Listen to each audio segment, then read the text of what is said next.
Well, good Shabbos and welcome. This is Torah Study for a Shabbos. I'm Rabbi Ed Feinstein here in summertime, California, joined by my dear friend and teacher, Rabbi Mark Gelman of South Florida and Melville, Where New it is York, always where summertime. it is always summertime. Mark, Shabbat Shalom. Good to have you Shabbat together. shalom, my dear friend. Hope you're feeling better this week after treatments and everything else you've been through. It's wonderful to see you. Good This to be morning with we open up to Parshat Naso, which is the second portion in the book of Bamidbar. We are preparing to leave Mount Sinai and resume the journey toward the promised land. This happens to be the longest Torah portion in the book, and it has all kinds of stuff in it. It begins Naso. The word Naso means to count, and it begins with a census of the priestly families, because each one of them was given a responsibility of carrying a piece of the Mishkan, a piece of the shrine. That is, the shrine was the Mishkan was portable, and it had to be schlepped. And the word naso, ironically, not only does it means carry, it doesn't it means to count. It also means to carry. And it tells that each family had a piece of the thing, and then it would be reassembled, and the Mishkan would begin again. This is the Torah portion that has the story of the Nazir, a special class of religious zealots who would decide to accept a certain temporary asceticism. They would swear off meat for a month or liquor for a month. They don't cut their hair. And of course, the most famous Nazir, who's the weirdest Nazir, was Samson, fills our Haftorah this weekend. Um, Samson was born a Nazir, which is actually impossible. You have to take this oath upon yourself. But the Bible says that he was born that way, and as long as he maintained his oath of not cutting his hair and not drinking liquor and not cutting and coming into contact with dead things, he would maintain superhuman strength. And of course, he was taken down by Delilah, the and It's always a woman. it's all, I'm sorry. It's true though. I mean, it's Always true a in the woman. story. That's what I meant. It's not true in life. Don't say that. Absolutely right. Right. Um, Usually the guy. that's also in the story.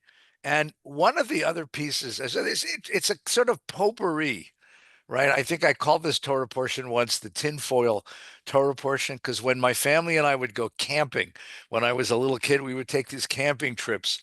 And Wrap up. mom would make a menu and pack the ice chest, and mom would pack the boxes of food. And then before we left the house, we knew we had forgotten something. So the two things you always take with you on a camping trip when you know you've forgotten, you just don't remember what it is you forgot, is duct tape and tinfoil. Because whatever problem you have in life, whether it's a personal problem, a medical problem, a culinary problem, you can always solve it with duct tape and tinfoil. Yeah, I'm actually a member of a little known society called the Duct Tape for the 118th Element. It should be an element like oxygen or helium Mm. because these are things you can't imagine existence without. They're the Yeah, building. duct tape and tinfoil, right? Without it, how what? You So can't. it's like Moses knows we're leaving Mount Sinai, so he throws everything into the box. And that's what this Torah portion is. Everything you can imagine gets thrown into this Torah portion because we're about to leave. Unfortunately, some of the stuff that gets thrown in is embarrassing. So that's what we're going to talk about today. Mark and I, as you know, Rabbi Gelman and I, of course, and those of you who've been listening for a while know that the two of us have a perverse obsession and interest with the really embarrassing stories of the Torah. The stories of the Torah that your rabbi will never talk about from the pulpit. You have to really search through the Torah portion and you'll find a section and you'll want to run up to the bima and say, why did you talk about this? This is really weird. Well, they won't because it's embarrassing and it's difficult and it raises some very deep and interesting theological issues. So today, the strange story tucked into the tinfoil box is the story of the Sota, Sota. The Sota is a woman who has been accused of adultery by her insanely jealous husband. And the Torah recognizes that this is a problem. You have an insanely jealous guy, and he can't stand the fact that he believes his wife is doing the mailman or the pool boy. And what the Torah says is you have to bring the woman to the priest, and there is a ritual to discover if she has in fact been unfaithful to him. And the ritual is this strange magical ritual where the priest takes the dust of the floor of the Mishkan, of the shrine, and he writes the name of God, and then he dissolves this mess into a glass of water and makes the woman drink it. And the magical, mystical Sota ritual is that if she drinks it and she has been unfaithful, kaboom, she explodes. And if, like, I guess it's like Raiders of the Lost Ark. And then if not, she survives, and the husband has to apologize profusely. And well, if you read the commentaries, he has to buy her some nice jewelry or something. It basically mollifies his insane jealousy and tests her loyalty. A very weird section. And by the way, if she is innocent of this, the Torah says that God will bless her with fertility, with children. That's her sort of compensating blessing for having been To have humiliated, children with a jealous son of insane, a gun. crazy husband. Right. Right. All That right, Mark. what kind of blessing is that? No, this law goes down in the list that we both compile of the worst parts of the Torah.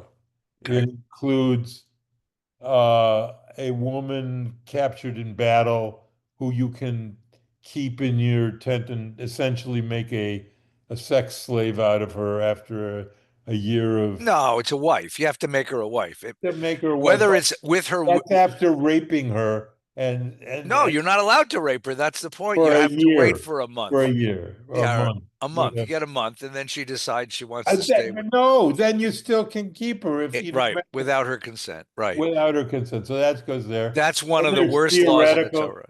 there's a theoretical one. I'd say the first bad part of the Torah, which is the curse of Eve, which is after they eat of the forbidden fruit, God says, as the curse for Eve, your pain will be in childbirth, and your husband will rule over you. Right. Huim Shalbach. And that leads to that whole misogynistic element in the Bible that men should rule over women. And that's a bad thing. I think we can all agree. There's some debate depending on your political point of view, but no debate between Rabbi Feinstein and myself that the prohibition on homosexuality is also a bad one. It's despicable. It is because this is an act of love, consensual love between two men, and it shouldn't be condemned by the Torah. So the question is that and Naso, which is this horrible, almost Salem witch trial type thing, um, and many and others as well, raise this question.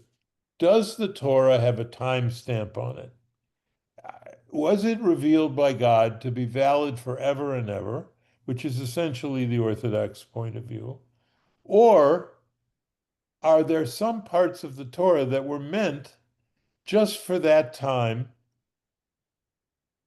to cure societal barbarism and lift it up maybe a notch or two from the horribleness that existed before? And exists now, by the way. I would argue that it exists now. A There are fair point. places in the world where a wife who's suspected of infidelity is just taken out and killed, and they Right. don't bother with muddy water drink, you know? Absolutely. Honor killings represent a staggering number of deaths of women throughout the world, but they aren't all Jewish. And there's no Jewish law allowing honor killings. But my point is, and our point is there a timestamp here? Are they intended to elapse these laws? Well, let And me interrupt you for just a second because I actually want to retreat for a moment, for just a moment, as a digression to that first point. Okay.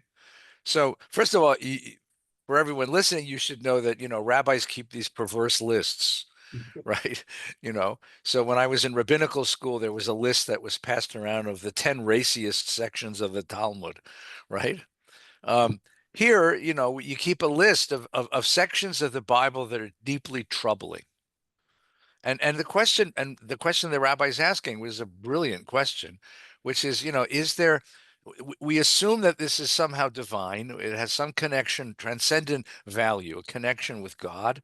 And therefore you would assume that it has some eternal and lasting value. But are there sections of the Torah that don't? May have been valid at the moment, but aren't valid anymore? That's the question.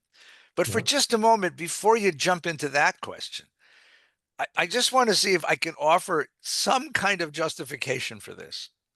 All right. For Sota? Yeah. And I'll show you what I have in mind. One of Okay. the other sections of the Bible that we would agree is horrendous. In fact, it is so horrendous that the rabbis of the Talmud identified it as horrendous, is the Ben Sorer Umoreh. It is that section of the book of Deuteronomy which says that if a family has an intransigent, intractable, stubborn, rebellious child, resistant child, In other words, a teenager. an adolescent, right? That you take the kid to the priest and you say, my son is a drunkard and a glutton and he disobeys me. And the priest takes that kid and holds him up against the wall, and the community stones him to death. Now, of course, every one of us who's raised teenagers wrote that out and put it up on the kid's wall just so he'll remember what way we used to handle adolescence, right? Right? Before before psychology was invented. And that's another one of those laws. Even the rabbis of the Talmud said, "Ugh, I mean, there's a very famous sugi, a very famous section of the Talmud in which the rabbis make the claim, Lo hayav lo atid lihiyot. We never did this ever. And then the most radical statement is, Lo atid lihiyot. We would never allow this to happen. In other words, we are effectively erasing this law from Torah. How do you do that, though? But here's the question. So I think that there's an intrinsic value to this, if just in it's just in its principle. Don't get impatient with me. With both, because in most societies, if a kid mouths off, in most primitive societies, let's call it primitive in that sense, most most societies, the kid mouths off to his father beats the hell out of him. And in this case, if an insanely jealous husband is facing a wife that he suspects of infidelity, he'll waste her. He'll either beat her or he'll kill her. And what's interesting about both of the laws, Ben Sora or Mora, the kid, or the Sota, the wife, the first move is you remove that person from the household and transfer them to the custody of the community. The Ben Sora Mora is taken out of the house and brought to the priest. The sota is taken out of the house and brought to the priest. And that, I think, is trying to protect them. And then there's this strange ritual. I think the sota is a ritual to mollify the husband. Obviously, it's magic. You're making her drink muddy water. The worst that's going to happen is she's going to throw up, right? It's the muddy water, but it's a magical rite to get the guy to calm down and not, violently attack his wife. Now, I acknowledge 100% this is grossly sexist. It's ugly as hell, and we have to take up your question of the timestamp. But I just see a little bit of value in it.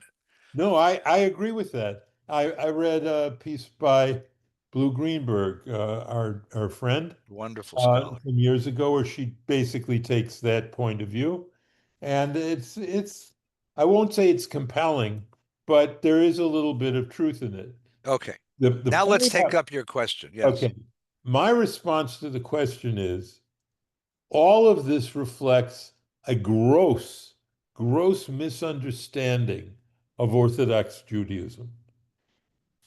Both Orthodox Jews, sadly, and non-Orthodox Jews, which is to be expected, misunderstand Orthodox Judaism. They think that it is basically an endorsement of the eternality of every word of the Torah. White fire and black fire and the whole thing, that it's God's words directly, explicitly forever and unchangeably. And when Judaism came in contact with the Greeks and their idea of perfection, which is not in the Torah at all, the notion of God being perfect, God's learning, just like everyone is learning. With all of that, after being in contact with the Greeks, what happened is they said, well, if God is perfect, all of God's revelations have to be perfect. And then it got crazy and everything was defended. However, if you look at the original strata of the Talmud, you realize that the rabbis, as you just quoted on Ben Sorer, said, no, this was an old law, and we don't do it, and we'll never do it. In the case of Sota, there's an actual statement in Sota 37, which says we no longer do the Sota because there's too many adulterers. And it was done only back when there were a few adulterers, and you could get rid of it with this little magical trick. But basically, there's so many jealous husbands now that we can't do it anymore, and we don't do it anymore. Hmm. Um, so the Torah, understood by the people who created the Torah, both the written and oral Torah, is a document in change. It's a vibrant, living document that changes. Now, the big news from all this is if it can change, as we can see from these rabbinic statements about Ben Sorer and Sota, the question now becomes when should it change? Hmm. And my response to that is the fact that the Torah conflicts with contemporary values is not enough reason to change the Torah. What has to happen is, and this is why I think Jewish philosophy is so important, what has to happen is that we have to study independent philosophical teachings, and we have to say, based on rational thinking, should this change? And that's how we decide if something in the Torah needs change. That's why we can say with absolute confidence, as I do, I think the law of murder, lo tirtzach, is a universal law, not just, it has no timestamp on it. The law of do not steal in all of its manifestations is a law that has no timestamp on it. The law, love your neighbor, v'ahavta l'reacha kamocha, love your neighbor as yourself, has no timestamp on it. So I think Judaism is an invitation not to accept an autocratic eternal system, but an invitation to dialogue with that system whose laws reflect both historical realities, which was the big innovation of conservative Judaism, the historicity of the law, but secondly, that they also represent a societal critique. The Ben Sorer, if you look at its basis, says to parents, you can't raise Vildachayas. You can't raise crazy kids. You have an obligation as a parent to raise children who have discipline and respect. And whether you kill them or not is a whole other matter. Of course, you don't kill them, but you have an obligation. And the Sota is a commandment that says adultery is not a little thing. It's not just the heart wants what the heart wants, as a famous film star said once, defending his adultery. It's actually the destruction of a social bond that cements Jewish families together, and Jewish families cement Judaism together. So let's not just say adultery is nothing and people who suspect their wives or husbands of doing it are nothing. It is something. And somehow there needs to be a mechanism to work out anger, jealousy, and guilt. So that's my view about the Torah and its universality. That's wonderful. I think it's very important what you said. First of all, if the perfection, divinity, or transcendent value of Torah meant that it's eternal, and in its written form, Right. then there would have been no need for any other Jewish book.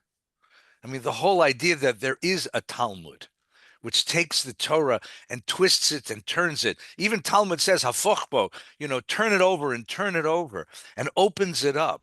The fact that, right, the fact that Kula, everything's there. The fact that we have midrash, interpretive literature, that we have Talmud and Mishnah, and a whole tradition of interpreting Torah down to our conversations. We're part of that same tradition of interpreting Torah, indicates that what's there is not simply what's written on the page.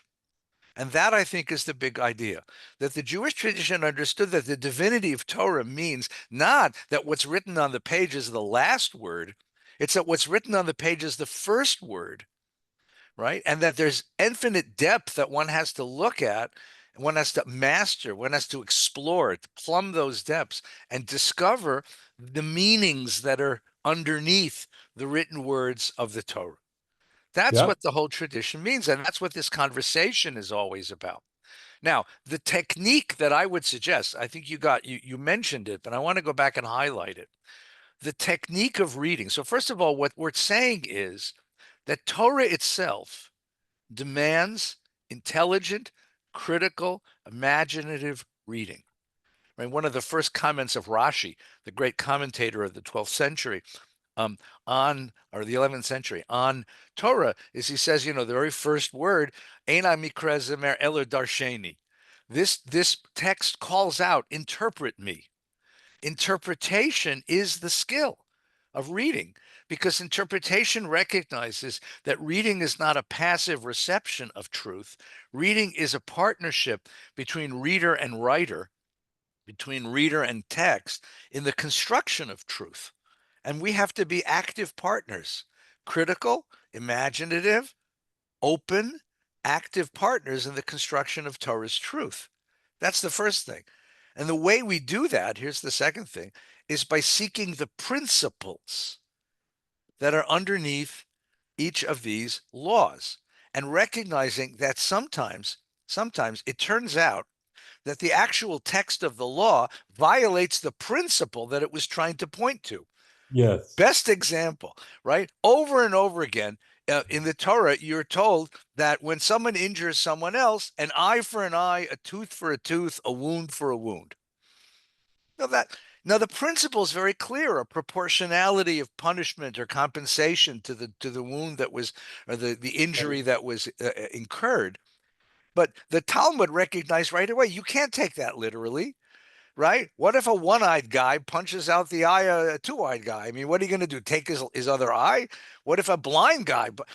It's just, what if a toothless man punches a friend in the mouth? You can't take it literally. It has to be read metaphorically, because the principle is what's important here. In these two cases, Ben Sora and Mora, the intransigent child, and the Sota, which we have in front of us today, I think you've identified the principles. It's interesting, though. I would turn them upside down. You said that it's incumbent upon parents to set limits for kids, teach them to live as social creatures. That's the Ben Sora. And it's incumbent upon married people to respect the vows that they make to each other, because that's the basis of any society. I would actually look at the other side of the coin, that the problem in both of these cases is not the identified problem.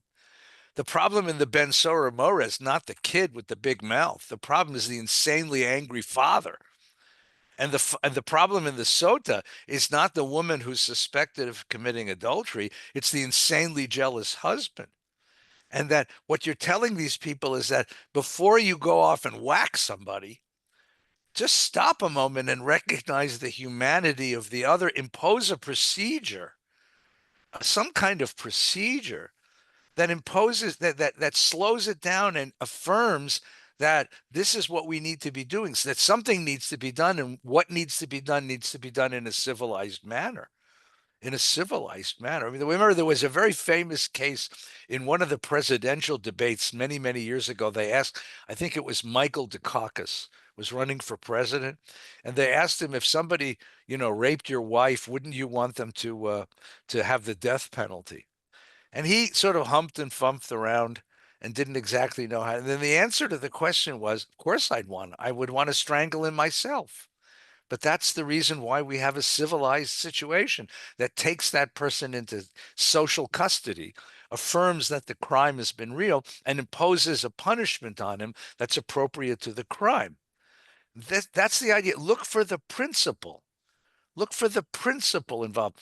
One of the reasons that you and I find the law in Leviticus that prohibits homosexual connection, that we find it, if that's what the law means, and it's not necessarily what the law means, but if that's what it means, Right. we find that so very difficult, is because we recognize that love is something sacred, and that the Yes. Bible itself teaches that love is something sacred, right? So the question is, what is the principle beneath the law, or what is the principle that the law points to? It's a better metaphor that the law points to, and make sure that the conduct of the law, the carrying forward of the law, actually reaches that principle.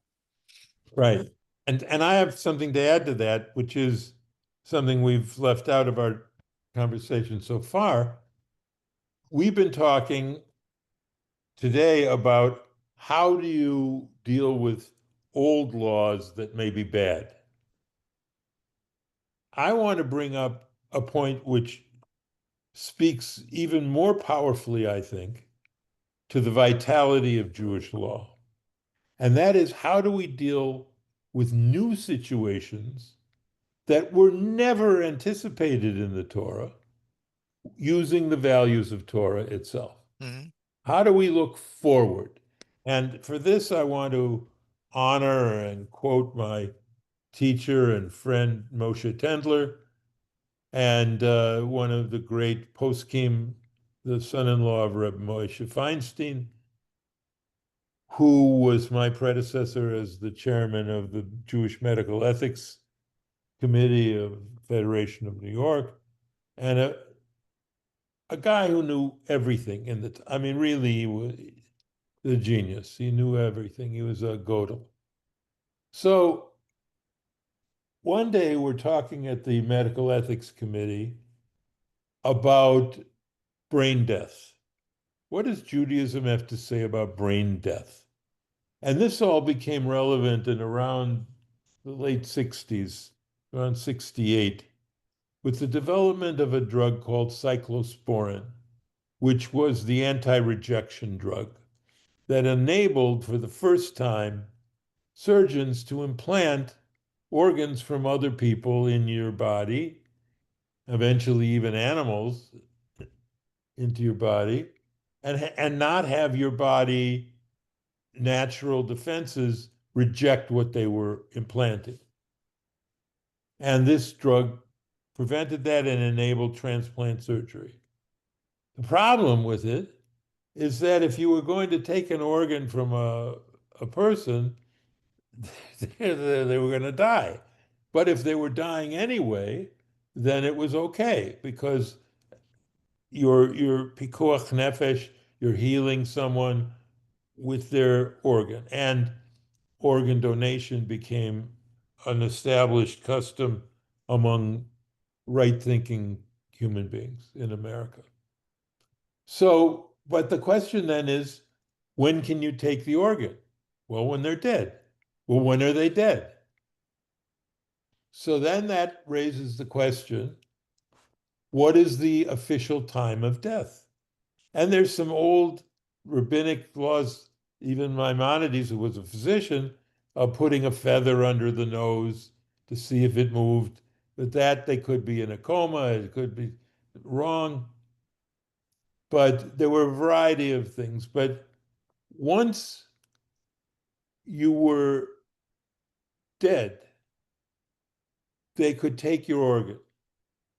And so Moshe Tendler wrote a tshuva, a response on this matter that was just brilliant.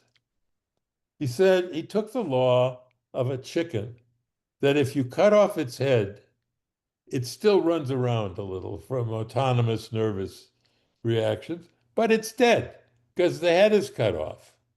And he said, if you're in brain death, you're dead. So you should be able to take the organs and transplant them. And it was a big fight in the Orthodox community. Should they, shouldn't they? Is it nivul hamet? Is it the desecration of the dead? But anyway, what happened was because of Moshe Tendler's forward thinking tshuva, Jewish law could live into a modern world and Mm. have something to say about issues in the modern world. Nobody is saying, should we torture our wives anymore? Nobody's saying, should we stone our children, disobedient children anymore? But they are asking, what about brain death?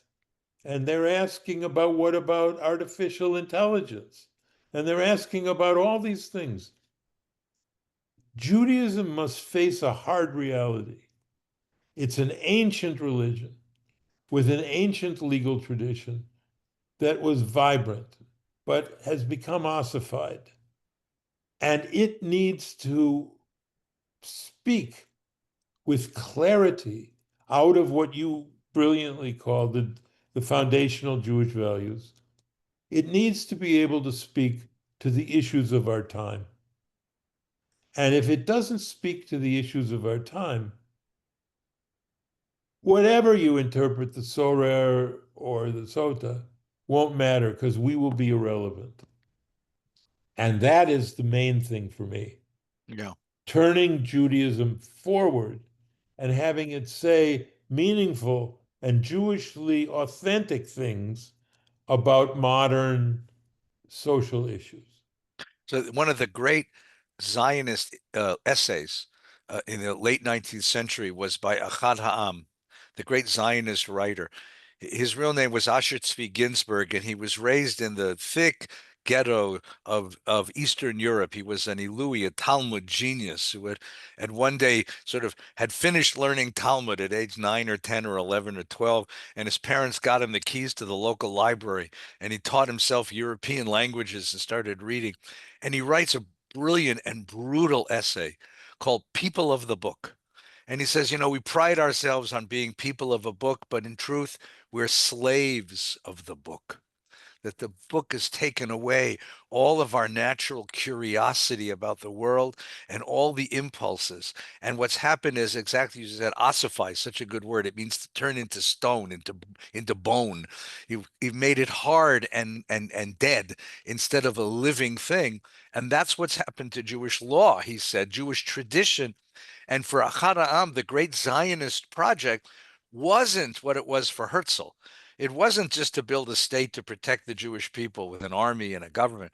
It was to create a cultural environment in which Judaism would be protected from assimilation on the one side, but allowed to be into contact with the outside world and force Jewish legal and moral genius to encounter the world and apply that genius to the world, exactly as you said, right? So my teacher, David Hartman, used to say, that's the great test of Israel. The great test of Israel is, you've said to me that we're a morally advanced people. Good. Show me how you collect the trash better than anybody else. Show me how you make peace better than anybody else. Show me how you distribute medical care. It's really the sort of put up and shut up of Jewish life. And what you're suggesting is exactly that. You have to confront the world. What Professor Tendler did so brilliantly is to say, here's a problem that we could not have anticipated in Jewish law because it's a revolution in medical care. How do we apply the ethics, the principles of Torah to this environment and to this issue and come out with a ruling that the world will look at, like the book of Deuteronomy says, the world will look at the way that you Jews live and say, "Ooh, what a wise people and a great God has this people." That's what we're commanded to do. That's the way we're commanded to live. And by the way, these two stories that we've told, right?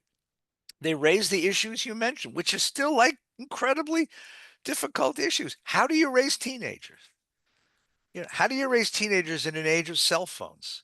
When an age of, freely available pornography, in an age when fashion encourages young women to define themselves as the shape of their bodies instead of the depth of their minds and conscience. You know, what do we do with young men who don't understand masculinity at all and haven't got any role models whatsoever? And then on the other side, the one that we're dealing with today, how do you create structures which support marriage, which support fidelity and love and the growth of love within a marriage, when the culture is so bent on tempting people away from the commitments that they make as married people? It's still a very difficult issue when you take it on the level of principle. Yes. And there's a footnote to Tendler's tshuva, which shows you that this is a challenge. Most of the challenges we're talking about affect liberal Judaism. What do we do when the Torah conflicts with our views about things like homosexuality? In Orthodox Judaism, it doesn't conflict. They have the same views as the Torah. However, here's an example. After Tendler gives his tshuva that says it's okay to have your organs taken out of your body and transplanted into another person to save their life. This is in accordance with Jewish law. Some of the non-intellectual ultra-Orthodox groups attacked him. And they actually passed laws in New York that everywhere in the world you're dead when your brain is dead, except New York, where they use the feather. So, and they said this is not right, Tendler's not right, and he's destroying Judaism. So a transplant surgeon said to me once, look, what's going on here? You Jews want organs from other people when you need an organ transplant. There's no problem even in the ultra Orthodox to get an organ from someone to save your life. But to give an organ to save someone else's life, you're opposed to it because it impedes speedy burial and you consider it a desecration of the dead. What's going on here? You want to get, but you don't want to give. Mhm. And so it creates a tension in the transplant community. Should we include Orthodox Jews in our list for transplants? Mm. So it's not like these debates are just abstract theoretical arguments from a musty old yeshiva. They affect Jews and the lives of Jews in Yeah. our own time. Yeah.